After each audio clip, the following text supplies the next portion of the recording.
بسم اللہ الرحمن الرحیم. السلام علیکم ویورز، میں ہوں کوکب نیازی اور آپ دیکھ رہے ہیں میرا یوٹیوب چینل. آج ہمارے ساتھ موجود ہیں مشہور اسٹرالوجر محمد اسامہ علی صاحب. آپ بزنس کنسلٹنٹ اور مذہبی اسکالر بھی ہیں ساتھ ساتھ.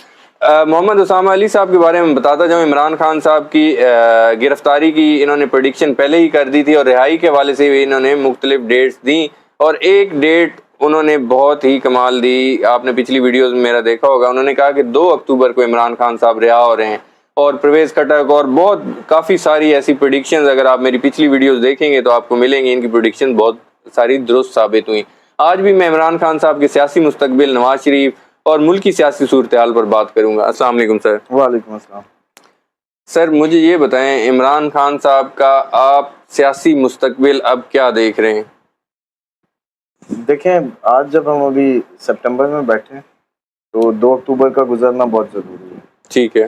2 اکتوبر میں خان صاحب اگر سروائیو کرتے ہیں ٹھیک ہے. تو اس کے بعد پھر ان کی جو ٹف ٹائم ہے وہ 30 اکتوبر کو اوور آل جو 2 نومبر کے بعد سے کچھ بہتر ہونے لگے گا. ٹھیک ہے. اور اگر تو الیکشن ہوتے ہیں پہلے، ٹھیک ہے. تو اس میں تو ایز سچ مجھے لگ رہا ہے کہ کوئی صورتحال جیسے کہتے ہیں نا، کسی کی بھی کوئی میجر پارٹی کو بہت بڑا وہ نہیں کر سکے گی پرفارم. ٹھیک ہے. نہ پی ٹی آئی، نہ پی پی، نہ نون لیگ. ٹھیک ہے. Know any one. کچھ نیا ہی دیکھیں گے آپ لوگ. اور اگر یہ چلے جاتے ہیں اپریل 2024 میں تو پھر خان صاحب کو سپورٹ ملے گی، کیونکہ وہ پھر ٹائم ہے جب خان صاحب کے فیصلے بھی درست ہوں گے، چیزیں بھی درست ہوں گی اور بہت زبردست پرفارم کریں گے. اگر میں یہ پوچھیں عمران خان کے بغیر آپ کو الیکشن نظر آ رہے ہیں؟ پاسبلٹی ہے. پہلی بات تو یہ ہے کہ ابھی تو جیسے کہتے ہیں نا کہ الیکشن کا بات کرنا ہی وہ ہے. میں الیکشنز کی ڈیٹس کے حوالے سے اور مختلف بیان جو ہیں میں وہ دیکھیں کہ الیکشنز کی اگر کوئی اس سال نظر آتے یا کچھ ہوتا تو عارف الوی کو جیسے کہتے ہیں یہ سب نہ کرنا پڑتا. پریشر جو ڈال رہے ہیں اور چیزیں کر رہے ہیں، مطلب یہ آپ کو پتہ ہے ایک انڈرسٹینڈنگ کی بات ہے. یہ اگر طے ہو جاتی تو یہ سب ٹیکٹس کرنے کی کیا ضرورت ہے. وہ 6 کہہ رہے ہیں نومبر، آپ 6 دسمبر کر دیں. ان سے کہیں 6 دسمبر دے دو بھائی، اینڈ دیٹس فائن. پی پی بھی شور ڈال دیے، بلاول بھی پیچھے. وہ میں بلاول کی بات کرنے لگا تو پہلے میں ایک سوال عمران خان صاحب کے حوالے سے کر لوں. بلاول نے ایک بیان دیا کہ عمران خان صاحب کی مقبولیت وغیرہ سے ہم خوف زدہ نہیں ہیں. جو اتحادی جماعتوں کو انہوں نے ٹارگٹ کیا کہ اتحادی جماعتیں بھاگ رہی ہیں الیکشن سے، میں میدان میں ہوں، میں الیکشن لڑنے کے لیے تیار ہوں. آپ کو لگتا ہے باقی اتحادی جماعتیں عمران خان صاحب سے خوف زدہ ہیں، ان کی مقبولیت سے خوف زدہ؟ ڈیفینیٹلی ان کو تو پتہ ہے کہ ان کی یہ 16 ماہ بھی انہی کے ساتھ، پی پی نے بھی انہی کے ساتھ ڈال دیے. انہی کے ساتھ ڈال دیے، بالکل ایسے. دوسرا یہ بھی ہوا کہ جو آپ کے ان کی تیاری بھی نہیں ہے اور عوامی جو ریئیکشنز ہے وہ ضمنی میں یہ بار بار دیکھ چکے ہیں. بالکل دیکھ چکے ہیں. پی پی کو اس لیے مسئلہ نہیں ہے کہ وہ بڑے عرصے سے بس سندھ تک محدود ہو کے سندھ کی سیاست کر رہی ہے، تو ان کے لیے تو بس وہ اپنی لیگیسی کو کنٹینیو کرنا ہی اہم ہے. اور پی ٹی آئی جا کے اندرون سندھ میں یا سندھ میں کوئی خاص ان کو ڈیمیج نہیں دے سکی. لیکن اسی سوال میں آپ نے جو بات کی، اسی کے متعلق میں ایک پریڈکشن آپ سے جاننا چاہوں. M Q M J U I F یا پیپلز پارٹی کو سائیڈ کر کے باقی جماعتوں سے تو وہ بات چیت کر رہی ہے. پیپلز پارٹی کی جے یو آئی فے سے بھی بات نہیں ہو رہی، مولانا کی جماعت سے. مولانا کی جماعت ایم کیو ایم سے مل رہی ہے، ایم کیو ایم کی جماعت جی ڈی اے سے بھی مل رہی ہے. آپ کو لگتا ہے وہی بات ہے جو میں نے آپ کو بتائی تھی کہ ان 3 کا نہیں، متحدہ مجلس عمل kind of model, Maulana with چھوٹے چھوٹے مولانا اور پھر جو باقی اس طرح کا، یعنی کہ پی ٹی آئی تو پھر سندھ میں نہیں ڈنڈ ڈال سکتی، لیکن یہ بہرحال P T I Peoples Party کو سندھ میں ڈنڈ ڈالنے کے چکروں میں ہے. نہیں وہ یہ لوگ نہیں ڈال سکتے ایسے. اچھا، کوشش ہوگی. نہیں ایم کیو ایم کا بڑا قد ہے، جے یو آئی فے مل جائے، جی ڈی اے مل جائے تو ہاں کافی حد تک پاسبلٹی ہے، لیکن پھر بھی پی ٹی آئی تو ان کے ساتھ نہیں مل رہی نا. پی ٹی آئی تو نہیں مل وہ جو رہی. ڈیمیج جو پی ٹی آئی دے سکتی ہے وہ یہ تینوں تو نہیں دے سکتے، جیسے آپ نے دیکھا بھی کہ اپوزیشن تو پی ٹی آئی نے بنائی تھی. ٹھیک ہے. تو اپوزیشن کا قد تو وہ علیحدہ ہے، بلکہ یہ تو جیسے کہتے ہیں نا کچھ ادھر چلے گئے کچھ ادھر چلے گئے. اور جو ان کے وہ شیخ صاحب ہیں جو عادل رحیم شیخ ہے، کیا نام ہے ان کا، حلیم عادل شیخ. حلیم عادل شیخ. جی جی. تو وہ ڈٹے ہوئے ہیں، اور وہ اگر ڈٹے ہوئے ہیں تو سندھ انہی کا. اور پی ٹی آئی تو سمجھ لیں خان صاحب اندر ہوں باہر ہوں پرفارم کرے گی.